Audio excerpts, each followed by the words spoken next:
पीहू के जाने के बाद शांतिपुर गांव फिर से सुंदर, शांत और लोग हंसी खुशी जीने लगे थे।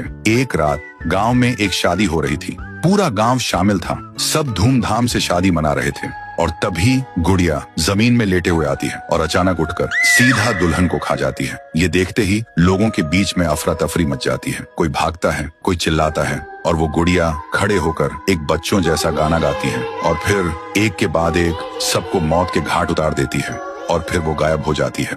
गांव फिर से कांप उठता है। सुबह सब लोग इकट्ठा होते हैं और कहते हैं वो भूखी लड़की वापस आ गई है। इस बार एक गुड़िया बन के लोग घुटनों के बल गिर जाते हैं और रो रो कर कहते हैं, हे भगवान हमें बचाओ। तभी गांव का मुखिया आता है और गुस्से में कहता है, चाहे वो कोई भी हो, है तो एक गुड़िया ही ना, आज रात मैं उसे खुद गाँव से निकालूंगा। फिर रात के ठीक 2:30 बजे मुखिया अपने 2 चेलों के साथ गांव के बीच खड़ा होता है और फिर वही धुआं छा जाता है और वही आवाज।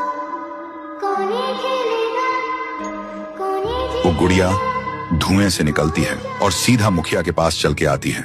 मुखिया कहता है, निकल जा मेरे गांव से, नहीं तो तुझे यहीं बिखरा दूंगा। गुड़िया हंसती है और कहती है, तेरे से पहले भी किसी ने ये सोचा था। और उसी पल वो गुड़िया बड़ी होने लगती है और अपनी पैर से तीनों को कुचल के मार डालती है।